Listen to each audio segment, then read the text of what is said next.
Hola, querido, qué alegría tenerte nuevamente aquí para el estudio de la palabra de Dios. Ya dije que las historias de la Biblia no están por estar, son para enseñarnos a través de esas historias lecciones maravillosas que pueden ser aplicadas a nuestra experiencia hoy. Porque tal vez si Dios te hablase así directamente a ti, tú te cerrarías y dirías, no, esto es para mí. Pero cuando tú en la Biblia encuentras una historia, abres los ojos, los oídos, quieres saber a ver qué pasó y sin darte cuenta, Dios te está hablando a través de la historia para hacerte pensar, para hacerte reflexionar en las cosas que tú tienes que corregir en tu vida. Solo que antes de la lectura bíblica vamos a orar. Padre querido que estás en los cielos, Señor, gracias, muchas gracias de todo corazón, Señor, por la bendición que tenemos ahora de estudiar tu palabra. Vamos a estudiar la historia de David, una triste historia, pero a través de lo que le pasó a David queremos aprender, porque la vida es aprendizaje, Señor, cada día aprendemos. Muévete poderosamente entre las personas que están conectadas al mensaje esta noche. Hay mucha gente triste, pasando por el valle del dolor, del sufrimiento, gente que no entiende por qué sufre en estos tiempos de pandemias, ha perdido el empleo, la pequeña empresa que habían elaborado ahí se vino abajo, en fin, la gente sufre. Hay gente que está enferma, gente que está perdiendo seres queridos por causa de la enfermedad. Dios mío, ¿a dónde va tu pueblo? ¿A dónde vamos nosotros cuando las cosas no salen bien? Cuando desde el punto de vista humano todo parece perdido. Por favor, tú eres un Padre de amor. Escucha el clamor silencioso de cada corazón donde está. Tú conoces el drama que cada persona vive. Haz maravillas en medio de tu pueblo esta noche y háblanos a través del mensaje. En el nombre de Jesús. Amén. Oh, querido, vamos al texto bíblico. Segundo libro de Samuel, capítulo 11, versículo 1. Dice así: aconteció al año siguiente, en el tiempo que salen los reyes a la guerra, que David envió a Joab y con él a sus siervos y a todo Israel, y destruyeron a los amonitas y sitiaron a Rabá. Pero David se quedó en Jerusalén. Esta frase última, pero David se quedó en Jerusalén, es una de las frases más tristes de la Biblia. ¿Cómo hubiera sido bueno que David no se hubiera quedado en Jerusalén? Infelizmente David envió a sus generales, a su ejército a la guerra, a arriesgar su vida por el pueblo, y él se quedó en Jerusalén. Eso no era normal, porque los reyes en aquel tiempo iban adelante. Ellos eran los grandes generales, los grandes conquistadores, su pueblo lo acompañaba, todo su ejército. Pero ¿qué pasó con David? El pecado es un misterio, ¿sabes? David era un niño que de pequeño había aprendido a confiar en Dios. Había confiado tanto en Dios que derrotó a los leones, a los osos para defender a sus ovejas. ¿No arriesgaría su propia vida para defender a su pueblo? Sí, pero entonces ¿por qué se quedó en Jerusalén y mandó al ejército a la guerra? Tú sabes que David no fue escogido como rey de inicio. En el corazón de Dios sí, en el corazón de los seres humanos no. ¿Por qué no? Porque cuando Samuel vino a la casa de Isaí, el padre de David, para buscar al rey, Isaí hizo desfilar a los mejores hijos, a los más bonitos, a los más grandes, a los más fuertes, a los de mejor apariencia, pero no a David. David estaba en el campo pastando ovejas. Pero Dios le dijo a Samuel, no mires a lo hermoso del parecer, porque los hombres miran lo que está delante de sus ojos, pero Dios mira el corazón. Entonces buscaron a David.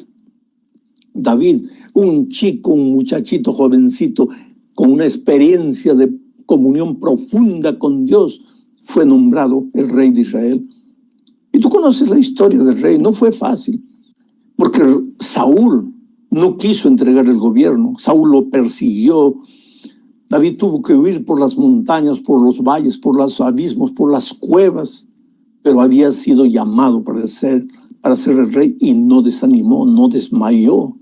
Oh, querido, tú has sido llamado por un destino glorioso. No permitas que tus enemigos te quiten el sueño, la visión. Dios Dios tiene que abrirte. A través de su palabra, Dios te abre los ojos para entender que tú no eres un don nadie, que tú no eres un cualquiera, que tú eres un hijo de Dios.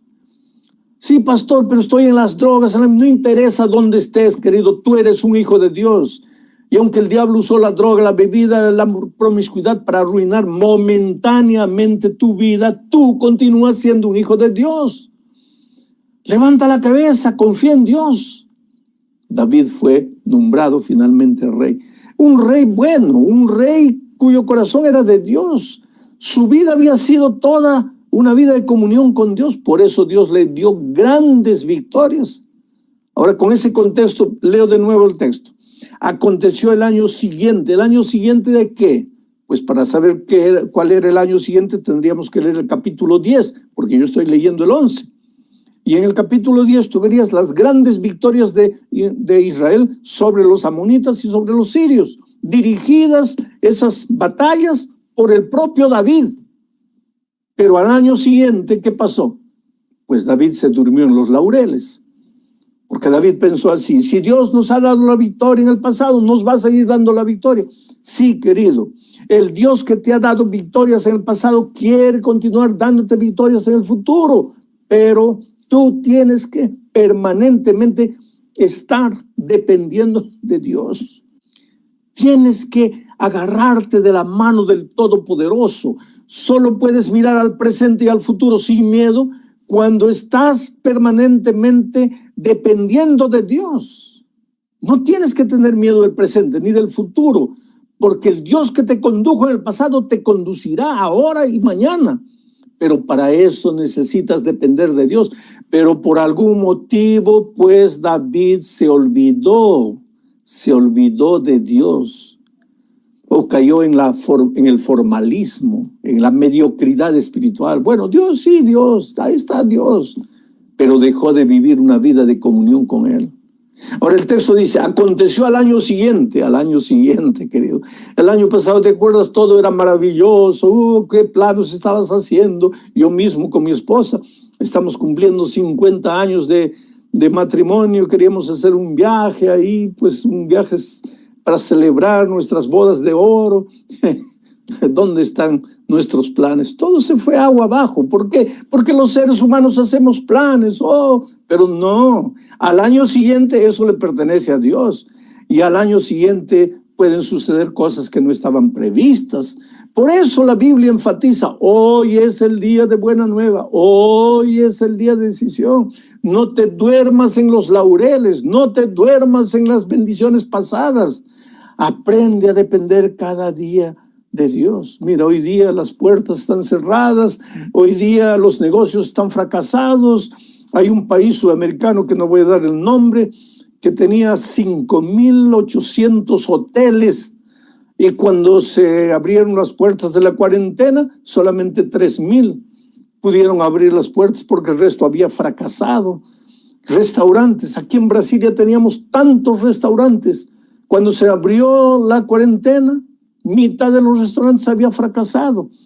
¿Y cómo quedan los dueños, pequeños empresarios? ¿Y cómo quedan los empleados? Hay crisis en el mundo. En este momento estoy predicando tal vez para un inmigrante que ha perdido su empleo y por causa de la documentación no encuentras empleo. Estás sufriendo, estás llorando. En esos momentos piensas que Dios no está a tu lado. Está a tu lado.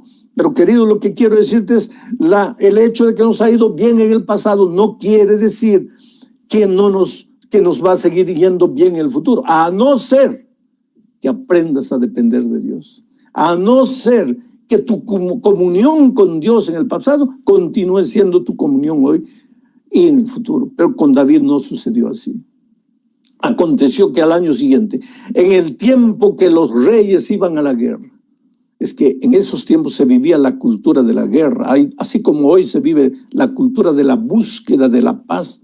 Hasta las Naciones Unidas es una organización establecida para buscar el diálogo. Nosotros hoy día vivimos en el tiempo de los diálogos.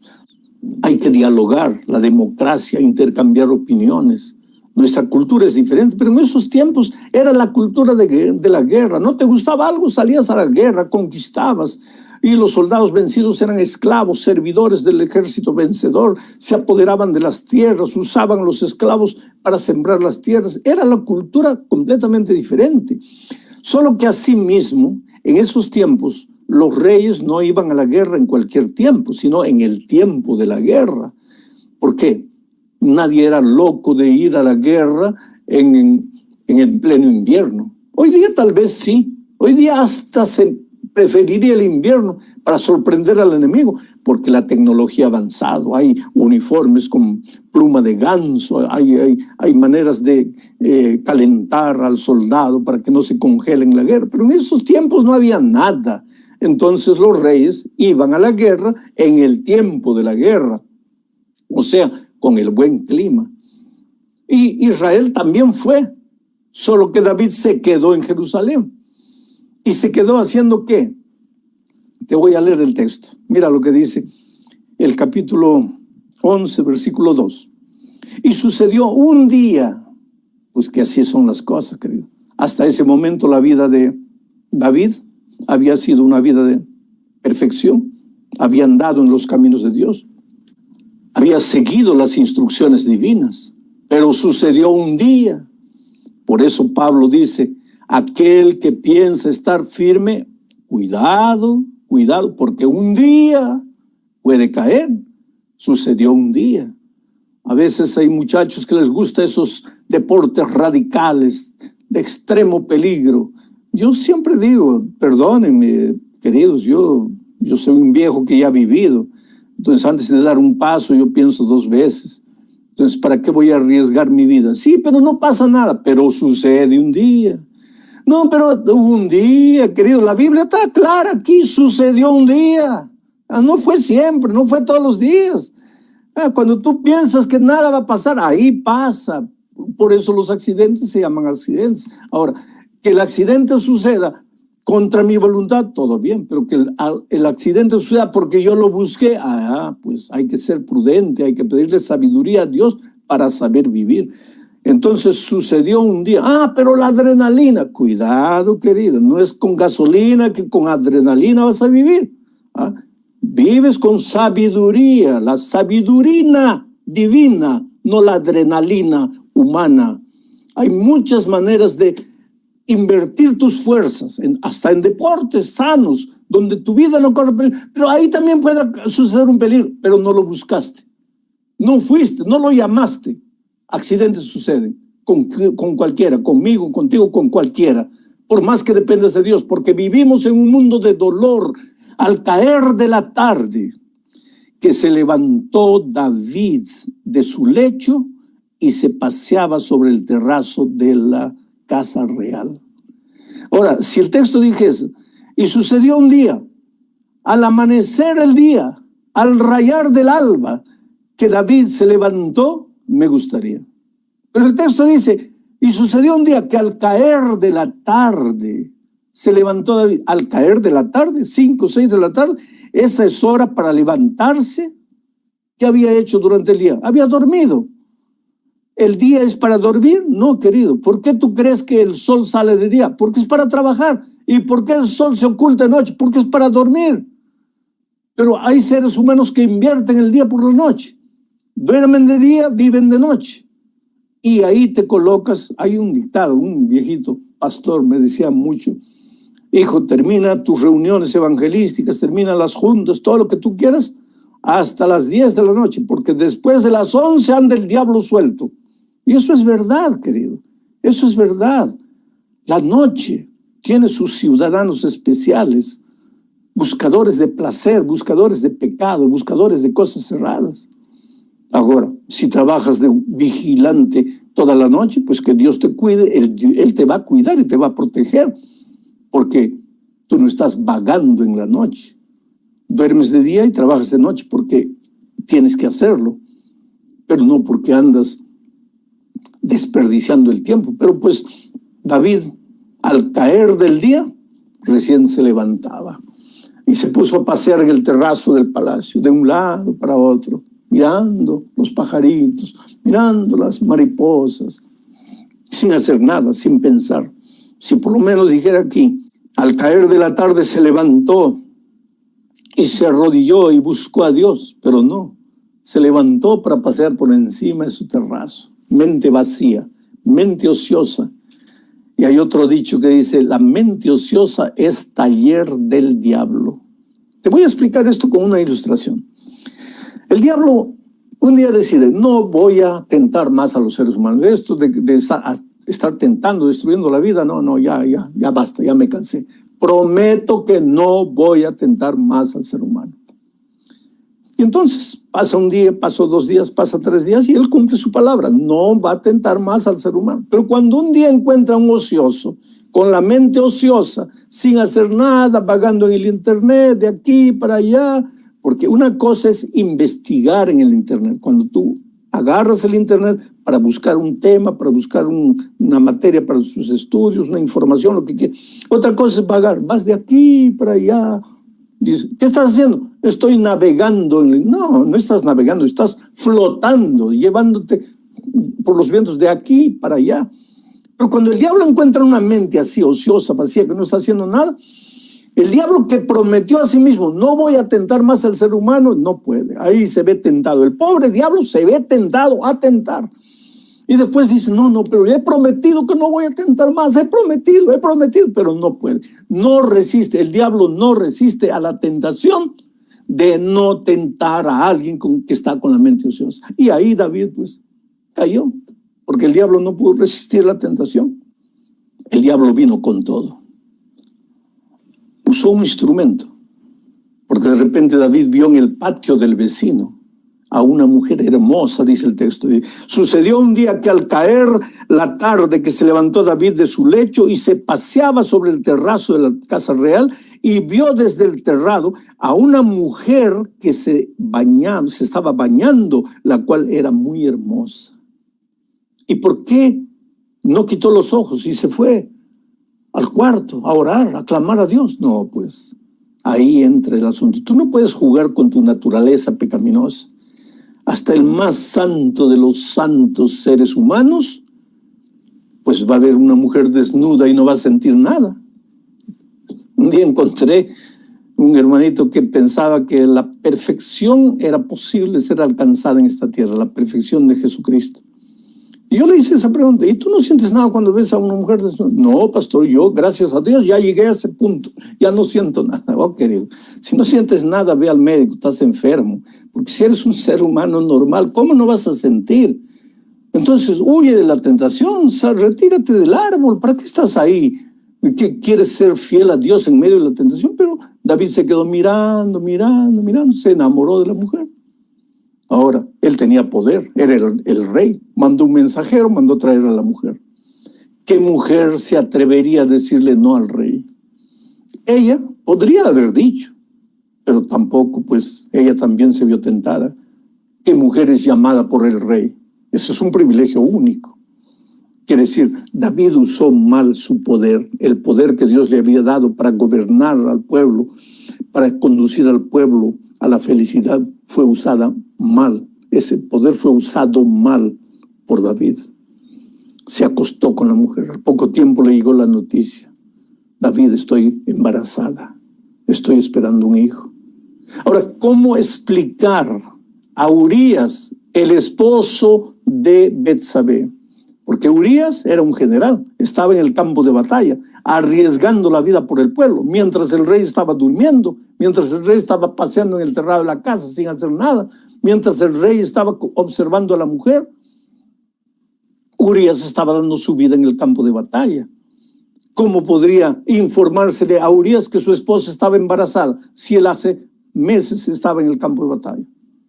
Entonces, aquí viene el problema. Porque el problema no es pecar, querido. Entiéndeme bien, no estoy diciendo que hay que pecar. Lo que estoy diciendo es que pecaste, pues arrepiéntete. Ve a Dios, llora, clama, suplica, perdón. Y Dios te va a perdonar. Porque Dios es misericordioso, grande, perdonador. Él te ama. Hayas hecho lo que hayas hecho, hayas ido a donde sea, Dios te puede transformar. Dios te puede perdonar primero y después transformar. Te perdona y te limpia, te transforma, te purifica. Pero David no. David humanamente comenzó a urdir planes humanos, planes mezquinos, egoístas, rebeldes. Dijo, vamos a hacer algo para engañar a Urías. Mandó traer a Urías de la guerra. Le dijo, ve, acuéstate con tu esposa, descansa en casa. Pero Urías le dijo, no, Señor. Nuestro ejército está arriesgando la vida en el campo de batalla, durmiendo al relento, y yo voy a ir a dormir en mi casa. No, Señor. Yo estoy aquí, yo vine porque me llamaste, pero yo no voy a mi casa a dormir. Yo vuelvo, yo regreso al pueblo. Sí, pero ya es de noche, ¿cómo vas a ir al campo de batalla? Me quedo a dormir aquí, afuera. Pero no voy, yo no puedo dormir en la comodidad de mi casa cuando mi pueblo está arriesgando la vida allá. Ese mensaje de Urías ya podría haber sido un motivo para hacerlo recapacitar, para hacerlo pensar. Pero infelizmente, pues el pecado es terrible. Él no veía nada. ¿Por qué? Porque se había apartado de Dios. Y querido, apartado de Dios, tú no tienes la mínima idea de a dónde puedes llegar, las miserias que tú puedes hacer en la vida. Y David estaba lejos de Dios, entonces no recibió el mensaje. Cerró sus ojos a la advertencia divina que a través del testimonio de Urías le estaba llegando. Hizo de todo. La historia es larga, está en el capítulo 11. Yo no voy a usar mucho tiempo para describir todo esto. Pero finalmente el rey decidió mandar matar a Urías. Lo llevaron de vuelta a la guerra, lo colocaron en una situación de peligro por orden del rey y lo mataron. El pobre murió. Mira, todos los pecados. Adulterio, ¿ah? Cobardía de no ir con su ejército a la guerra. Adulterio. Intriga política, abuso del poder, tentativa de homicidio y finalmente homicidio. Ahora, si un cristiano comete algo así hoy, va para la prisión. Pero él era el rey, pues. Él gobernaba. Y el rey no era electo por democracia, por voto de mayoría. Nadie lo podía sacar, nadie podía hacer una sesión de impedimento. Él era el rey, soberano, como un rey que debía llevar su pueblo a las alturas espirituales con la ayuda de los sacerdotes y de los profetas, como ese rey estaba llevando a su pueblo a una situación tan degradante, escondiendo su propio pecado, mintiendo. Y sabes, después de todo esto, para que su pueblo lo admirara, se casó con la viuda de su general. Pobre mi general, murió en la guerra dando su vida. Yo voy a redimirlo casándome con la viuda. Mentiroso. Todo estaba escondido. Solo Betsabé, él, David y Dios sabían. Nadie más sabía. Pero querido, a Dios nadie engaña. Y Dios un día llamó al profeta Natán y le dijo, Natán, ve donde el rey.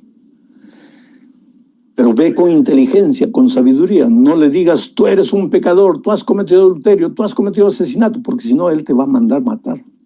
Ve con sabiduría. Y la Biblia dice, si alguien tiene falta de sabiduría, pídala a Dios. Y Natán era un profeta que vivía una vida de comunión con Dios. Y Dios les dio sabiduría. Entonces Natán se presentó al rey. Y le dijo, oh rey, he venido para que me ayudes. Ahí David abrió los ojos. Muy bien, has hecho bien, yo soy el rey. ¿Qué quieres que haga por ti? ¿Cómo quieres que te ayude? ¿Qué consejo quieres que te dé? Y sabiamente Natán le contó una parábola. Y le dijo, mira rey, en una ciudad había un hacendado pobre. Tenía una sola ovejita. En esa misma ciudad había un hacendado rico. Tenía muchas ovejas. Un día vino un visitante a visitar la casa del hacendado rico. Y para ofrecerle un banquete, el hacendado rico, en vez de agarrar una de sus tantas ovejas que tenía, mandó matar la única ovejita del soldado pobre. ¿Qué debo hacer en estas circunstancias? Y el rey se encolerizó, su rostro rojo, y golpeó la mesa y dijo, ese miserable rico debe morir. Y en ese momento Natán lo miró con cariño y con amor. Y le dijo, mi rey, ese miserable rico que debe morir eres tú. Tenías todas las mujeres del reino y te apoderaste de la única mujer de tu general, mandándolo matar. Oh, querido, en ese momento fue como si una cortina se cayese al suelo. Las palabras del profeta golpearon el corazón, lo sacudieron, un terremoto lo tiró al suelo. David, qué fácil era condenar el pecado del otro, cuando el pecador era él mismo. Esa noche David salió corriendo como loco en medio de la oscuridad. Corrió. Ahora ya no tenía más a dónde correr. Dios lo sabía, el profeta lo sabía. ¿Para qué negar su pecado? Llegó a una cueva. Fue en esa cueva que él lloró y habló a Dios. Y sus palabras están registradas en el Salmo 51. ¿Has leído? Léelo después. Y ahí lloró y le dijo: Dios mío, he pecado. En pecado me concibió mi madre. Quiere decir, yo traigo naturaleza pecaminosa. Me he alejado de ti, he endurecido mi corazón. Y llorando le dijo: oh Señor, crea un corazón nuevo dentro de mí. Dame una nueva naturaleza, limpia mi mente, hazme un trasplante de cerebro. Soy un pecador, soy un miserable, no merezco, Señor. Estoy perdido, perdóname, no alejes de mí tu Santo Espíritu, sígueme hablando, por favor, no me deseches. Yo sé que no valgo nada, yo sé que soy un miserable, yo sé que no sirvo para nada, pero tú eres Dios de amor. Y tú sabes que Dios lo perdonó. Dios lo transformó. Y de esa cueva David salió como un hombre completamente nuevo, un hombre totalmente diferente. Fue después de ese pecado horrible, de esa noche terrible, de su encuentro con su triste pasado, que David fue llamado por Dios el hombre conforme al corazón de Dios, el hombre conforme a mi corazón. Como yo quisiera que Dios un día dijera: Alejandro es el hombre conforme a mi corazón. Pero para eso yo no tengo que mirar a mi historia, a mis actos, a mi comportamiento, a mi conducta. Porque si mirase a eso, tú, yo y todos estaríamos perdidos. Si yo quiero que Dios me diga: Alejandro, el hombre conforme a mi corazón, yo solo tengo que mirar a Dios. Solo tengo que mirar lo que Él hizo en la cruz del Calvario y aprender, como dice Pablo, a no confiar en mis propias fuerzas y a entender que soy un pobre ser humano que puede caer en cualquier momento. Aprender a depender de la gracia divina, a no separarme de Jesús en ningún momento. Y después de eso, David se volvió un hombre con tanto brillo espiritual, hizo tantas maravillas en la vida de tanta gente. Solo que la historia de David es una historia pasada. Hoy es el día de buena nueva. Hoy, querido, todo puede ser hecho de nuevo para ti. Yo he conocido gente de la peor especie en las prisiones, gente que ha recibido mi mensaje a través de la radio, gente que estaba queriendo suicidarse y escuchó la palabra de Dios. Gente que, yo recuerdo un día que un hombre me dice: pastor, todo lo que yo hago contra mi esposa, contra mis hijos, contra mis vecinos, yo parezco grotesco, yo los agredo, yo insulto. Yo soy un hombre que no vive en paz. Pero todo eso, pastor, es el disfraz que yo uso para esconderme de mí mismo. Porque soy un pobre derrotado, soy un pobre fracasado. Oh, querido, no importa quién seas, no importa cómo vivas, Dios te ama. Dios puede hacerte de nuevo, Dios puede transformarte por completo. En las alturas de Puno, allá en mi país, un día estaba predicando en un estadio para unas 20,000 personas. Un hombre borracho, con la garrafa en la mano. Dice, pastor, usted dice que Dios me ama. Dios puede amar a cualquiera. A mí no, pastor, a mí no. Y estaba borracho con la botella en la mano. Dice, yo soy malo, pastor. Yo golpeo a mi esposa, golpeo a mis hijos. Yo todo el dinero que gano lo gasto en bebida. ¿Cómo Dios puede amarme? Y yo te respondo hoy, ¿cómo Dios puede amarte? No me preguntes a mí cómo Dios puede amarte, porque yo no sé. Yo mismo no sé cómo Dios puede amarme, pero Dios me ama y Dios te ama. Y Dios puede hacer por ti lo que tú no puedes hacer solo. Ven a Jesús, entrégate a Jesús, ríndete a Jesús. Ya estás estudiando la palabra de Dios hace cuánto tiempo. Ya conoces su mensaje hace cuánto tiempo. ¿Qué pasa cuando tú te bautizas? Cuando tú te bautizas, el pastor te toma en sus brazos, te sumerge en el agua. ¿Sabes por qué? Porque al sumergirte en el agua estás muriendo la muerte de Cristo. ¿Y qué quiere decir eso? Jesús está muriendo por tus pecados. Por eso Pablo dice, ¿no sabéis que cuando te bautizas en la muerte de Cristo? ¿No sabes que cuando te bautizas en la muerte de Cristo? Cuando tú te bautizas, estás muriendo la muerte de Cristo. Todos tus pecados, mereces morir por tus pecados. Has pecado, has hecho miserias en la vida. Pero en el momento que te bautizas, Cristo muere por tus pecados. ¿Y por qué el pastor te levanta? Cuando sales del agua, sin pecado. Para escribir una nueva historia. Para vivir una nueva experiencia con Cristo. Para agarrarte la mano de Jesús y caminar por la vida sin miedo del pasado. Seguro de que ahora eres una nueva criatura. Las cosas viejas pasaron. Y aquí todo se ha hecho de nuevo. Entonces yo te invito en este momento que tú vengas a Jesús, que le entregues la vida a Jesús. Pastor, es que yo soy un pobre viciado en drogas. Ven trayendo tus drogas a Jesús y dile que tú no puedes solo vencer. Pastor, pero yo soy un alcohólico. Ven trayéndole el alcohol, el aguardiente, la cerveza a Jesús. Pastor, es que mi corazón está lleno de odio porque la vida me ha maltratado. Pues ven a Jesús trayéndole tu odio. Ven cómo estás cargando tus pecados.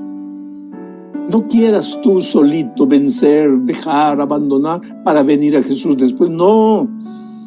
¿Para qué necesitas de Jesús si tú puedes arreglar tu vida solo?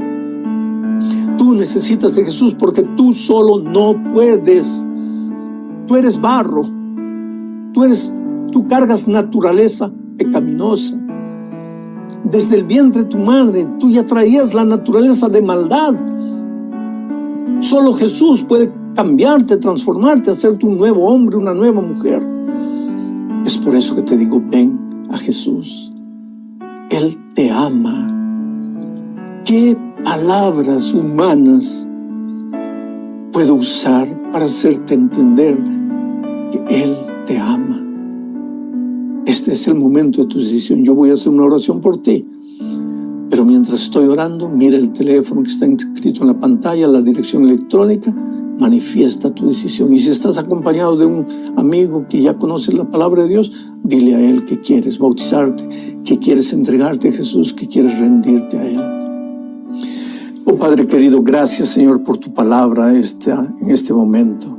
Gracias porque de la experiencia de David aprendemos que no podemos jugar con el pecado. Pero también aprendemos que si hemos pecado, abogado tenemos en Jesucristo el justo, que Él puede perdonarnos y limpiarnos de toda maldad.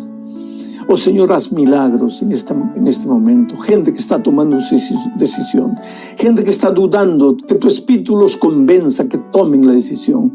Esa decisión no puede ser dejada para la próxima semana ni para el próximo año. Es ahora, en este momento, Señor, que tu Espíritu los sacuda, los atormente dulcemente, pero los lleve a la decisión. En el nombre de Jesucristo. Amén.